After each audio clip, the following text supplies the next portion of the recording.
Hello students. So students, in the previous session we have started with this new chapter. The name of this chapter is Morphology of Flowering Plants. This is chapter number 9 in your biology syllabus. So by far in the previous session we have studied about angiosperms. Then we studied the first part of angiosperm, that is the root, where we studied the typical root structure, the types of root and certain modifications which is seen in roots. Then we move to the next part, that is the stem, where we also studied the modification of stem that is seen. Okay, so we studied certain modifications in stem as well. And then we also studied the modification in leaves. Okay, and I also told you that these three parts, that is the root, stem and leaves, these are the non-evaluative, or you can say the reduced part for this year. Okay, so from your exam point of view, you do not have to study these three parts. Okay, now the thing that we are going to start today is inflorescence, being the next part of this chapter, inflorescence. Now inflorescence, it comes under the evaluative portion. That means it is not reduced and you have to study this for your exam. So what is inflorescence? It is a specialized axis or branch on these branches or this axis the flowers are present. Okay, or you can say it produces flowers. Now in inflorescence it has two parts, the peduncle and the flower. So this is the peduncle and the peduncle will bear certain flowers. Okay, now this inflorescence, it is of two basic types. The first one is racemose and the next one is cymose. So there are two basic types of inflorescence. In racemose type of inflorescence, that is this inflorescence, the growth of this peduncle, it is infinite, or you can say it is unlimited. Okay, and the apical bud, it is free from continuous growth. The older flowers over here in this case is at the base. You can see over here also in this picture, the older flowers are on the base and the new or young flowers are at the apex.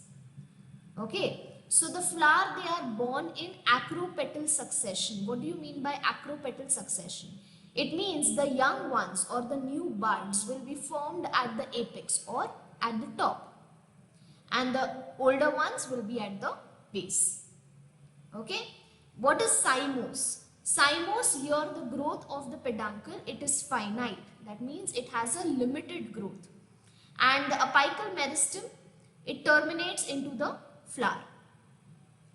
The older ones over here is at the apex. So as you can see over here, the older flower is at the apex, whereas the younger ones are at the base. So the flowers, they are born in basipetal succession. What do you mean by basipetal succession? It is just the opposite of acropetal succession.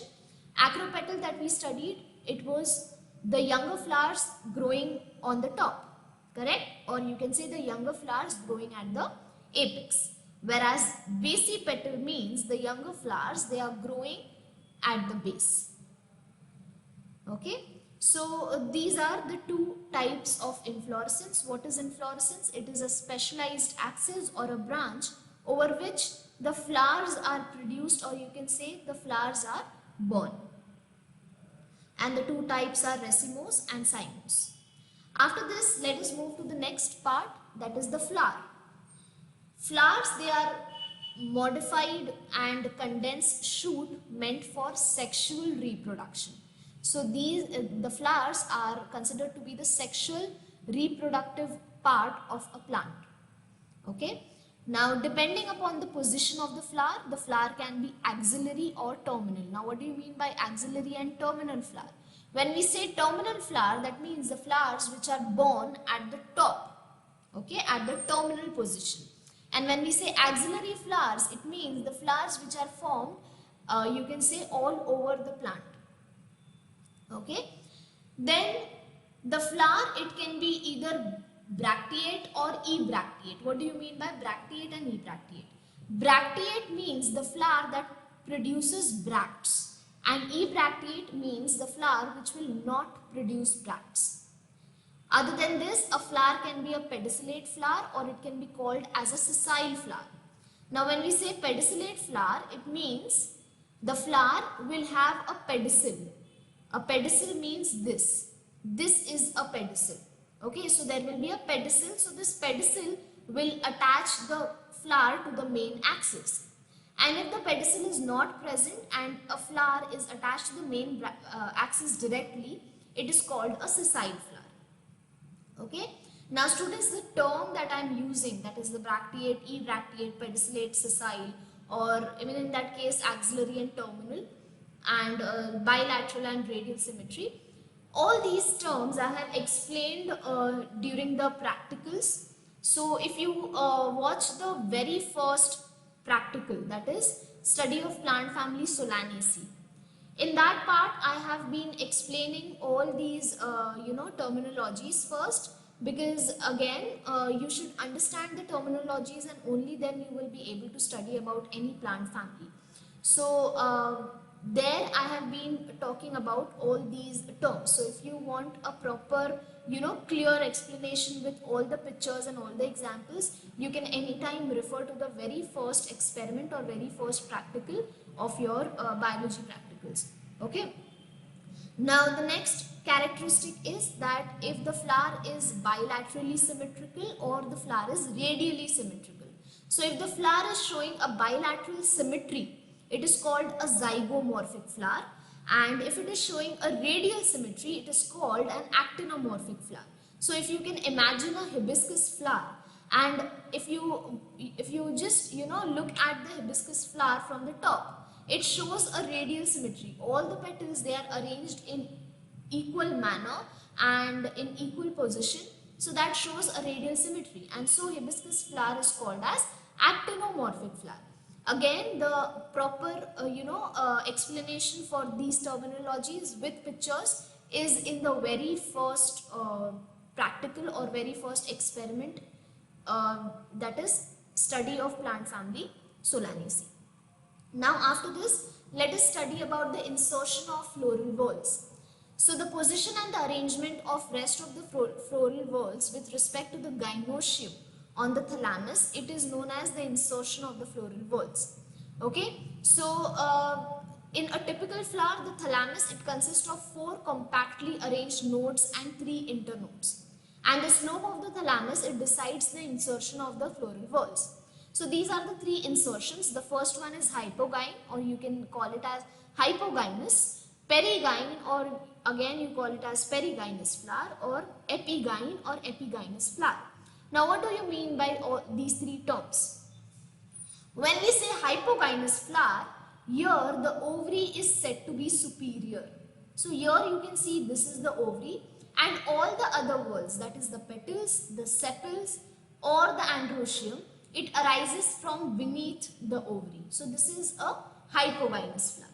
Next is perigynous. This is said to be, here the ovary is inferior. Okay, so here you can see this is the ovary, and all the other whorls, that is the petals, the sepals, or in that case the androecium as well, they arise from the above ovary. Okay, it arises from above the ovary.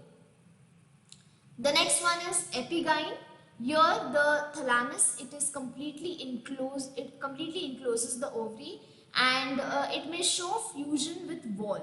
Okay, the ovary is fused with the wall, and the other floral parts, they occupy superior position and the ovary again becomes inferior. Now such flower is called as the epigynous flower. So these are the 3 types of insertion of floral whorls. Either it can be hypogynous, perigynous, or epigynous. Now, how do you write a superior ovary? When the ovary is superior, how do you write it? You write G with a dash at the bottom. Okay, the dash is at the bottom so that it gives a superior position to the gynoecium.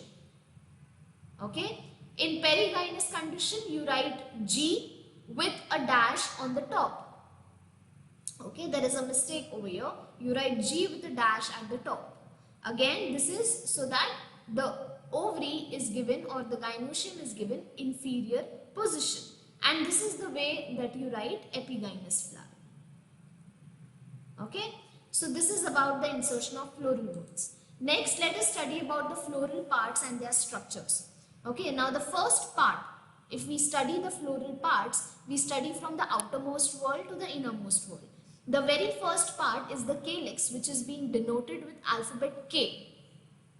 So it is the outermost wall, and the individual member of calyx, it is called as sepals. Now if the sepals, they are united, as you can see in this particular picture, this is called a gamosepalous condition, where the sepals are united. If the sepals are free like this, it is called a polysepalous condition. Okay. Now what are the functions of sepals? The first function of sepal is protection. So when the flower is under a bud condition, okay, when the flower is in a bud condition, the sepals will enclose all the other whorls of the flower, okay, in bud condition. So it will protect the flower. And sometimes the sepals, they become brightly colored. These are called as petaloid sepals. Why are they called as petaloid sepals? Because they are modified, or they appear in a very bright color which looks like a petal. And this is basically simply due for attracting the insects for pollination. Okay. The next, after the calyx, the next whorl is the corolla. And corolla from outside, and if you see the corolla, it is having various colors. So different flowers have different colors of corolla. Now again, if in a single form, the corolla is called as petals. So these are the petals. And if these petals are united like this, it is called a gamopetalous condition. And if they are free like this, free from each other, it is called a polypetalous condition. Okay. And the main function of corolla is again to attract different agencies for pollination. It is mainly for birds and it is mainly for insects, so that the insects get attracted to these different colors and they come for the pollination process. The next thing that we have to study is perianth. Now what is perianth? Here the calyx and the corolla, they remain undifferentiated. It simply means that if you cannot differentiate between the calyx and the corolla in any given flower, that part is called as the perianth. And such member, it is called as tepals. So students, if a calyx is called as sepals, if a corolla is called as petals, perianth is called as tepals. Okay, so if you see over here in this picture, here you cannot differentiate between the calyx and the corolla, whereas here you can very well differentiate that this is the calyx and this is the corolla. So this is a normal flower, okay, which is having a calyx and the corolla. If there is no differentiation, it becomes a perianth, or it becomes a tepal. Okay. Now, if the tepals are free, they are called as polyphylous condition. If the tepals are united, it is called as a gamophylous condition. Okay. So these are the three whorls, or you can see three floral parts. Let us move to the next. Let us study about the aestivation first, and then we will move to other parts. Aestivation means what? Aestivation means it is the mode of arrangement of sepals or petals or tepals in any flower.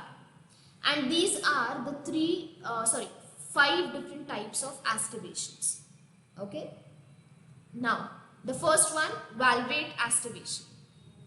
In valvate aestivation, as you can see, the whorls, they are arranged in a single plane. All the ends of each and every whorl, it is touching each other. None of them are overlapping each other. Correct? So this is an valvate aestivation.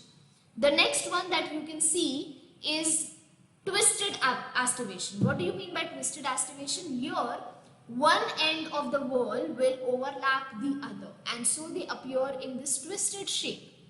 So this is a twisted aestivation. The arrangement over here is twisted. Next one is imbricate aestivation. What do you mean by imbricate? Here, one of the whorl will be completely outside. As you can see, both the ends are completely outside. One will be completely inside. Here you can see both the ends are completely inside, and the rest 3 will be outside and inside. So if you can see 1, 2 and 3. Here one end is outside, one is inside. Same goes with these two. One is outside, one is inside, and same for this, one outside and one inside. The next one is quinquential astrivation. Quinquential astrivation means that your two of the whorls will be completely inside, two of them will be completely outside, and one will be inside and outside. So if you see over here, this is completely outside, this is also completely outside, this is completely inside, and again this is also completely inside, whereas this one is half inside and half outside. Okay, the next one is waxillary astrivation. What do you mean by waxillary astrivation? In this kind of astrivation, you will see that the anterior most petal is towards the outer side and the posterior most petal is towards the inner side. Okay, so this is different astrivation, or you can say different arrangement, mode of arrangements of sepals, petals or tepals. Now let us next study about epicalyx. Now what do you mean by epicalyx? Epicalyx, it is an additional wall of sepal. Okay, so previously we studied about calyx and this is epicalyx. Now there are some plants, or you can say some flowers, which bear these epicalyx and some will not. So if you see this picture over here, I have attached a picture for your better understanding, that if this is the calyx and this is the petal, this is the corolla, here you will see that one more additional whorl coming out. This is the epicalyx and they are usually 5 to 8 in number. And if I give you an example of lady's finger, okra, okay, there you will find the epicalyx. Okay, at the top you will see an epicalyx. Okay, next, now let us study about the reproductive part of the flower, the male reproductive part of the flower, which is called the androecium. So androecium, it becomes the third floral wall from outer side and it is called as the male reproductive part of the flower. The individual member is known as stamen, and if all the stamens are free, the condition is called polyandrous condition, and if they are fused, it is cohesion or adhesion. So cohesion is fusion between members of the same wall and adhesion means fusion between members of different walls. Now what do you mean by this? If we talk about androecium in particular, if different stamens or different androeciums are fused together, it is called as cohesion. Okay, here it is a fusion between the members of the same wall. But if the stamens or the androecium, they are fused with the petals, or you can say it is fused with the perianth, it is called as adhesion. Okay, so it is called as adhesion. So in this case, if you can see, this is adhesion, where the stamens, these are the stamens, as you can see, it is fused with the petals of the flower. Okay, so I hope you understood this. What is the difference between adhesion and cohesion in flower? Now if we speak about anther, this is an anther. Okay, it is a bilobed structure and each lobe will have 2 locules, and the locules are the one which bears the pollen grains. Okay, so that is how it forms a tetralocular or tetrasporangiate structure. So each locule will have 2 lobes. So 1, 2, 3, 4. So that is how it becomes tetralocular structure. Okay. Next, let us study about the filament. Filament, it is a stalk of stamen and it bears the anther at the tip. The function is to raise the anther to the topmost position, which is important for a proper disposal of the pollen grains. Then the connective, it is a continuation with the filament. Okay, it is similar to the midrib. You can call it as a midrib that connects the 2 anthers. So this is a connective. This is connecting the 2 anther together. Now again, the cohesion and the adhesion of stamen. Cohesion means when the stamens are united by filaments and the anthers are free. This condition is called as adelphi. So here the stamens are united, but the filaments are united by the filaments, but the anthers are free. So if you can see, this is monoadelphi, where this is one you can say filament fused together, all the filaments fused together as one, and the anthers on the top is free. Then what do you mean by diadelphous or diadelphy? Here there are two filaments. Polyadelphous is many, you can say more than three. Okay. And what do you mean by adhesion? Adhesion means the stamens are united with petals, or you can say tepals. Okay, so if it is united with petals, as you can see in this case, it is called as epipetalous condition. And if it is united with the perianth or the tepals, it is called as epiphylous condition. Okay, now what do you mean by synandrous? When the anthers are united and the filaments are free. Okay, here you can see the anthers are united but the filaments are free. It is called as synandrous condition, which is seen in sunflower. Next, let us study about the gynoecium.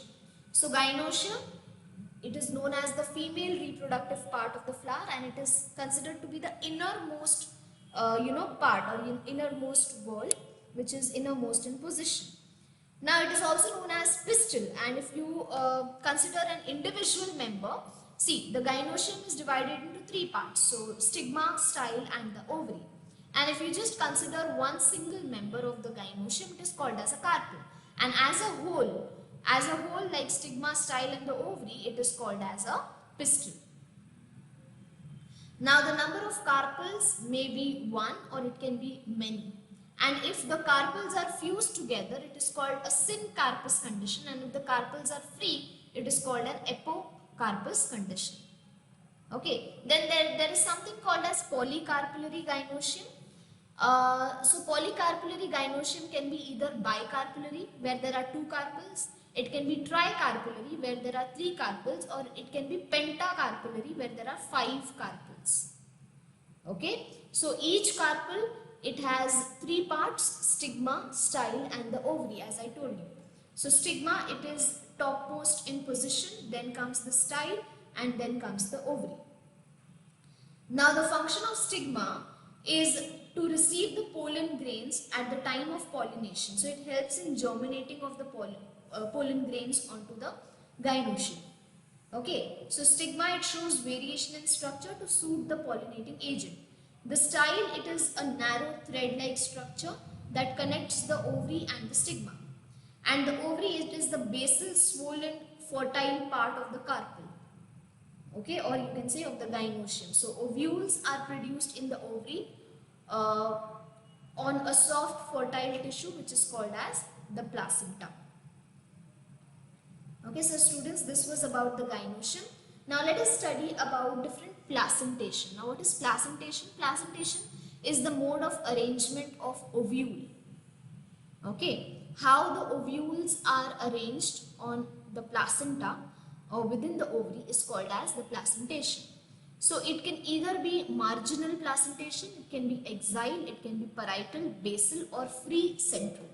Now this is the marginal placentation which is seen in pea, garden pea, the best example that I can give you. Here the ovules are fused on the margin. Okay, and it is an unilocular ovary. This is just one locule, so unilocular ovary. Axile, the ovules are placed at the central axis, and this is seen in multilocular ovary. So there are multiple locules, 1, 2, 3, and the ovules are arranged in the central plane.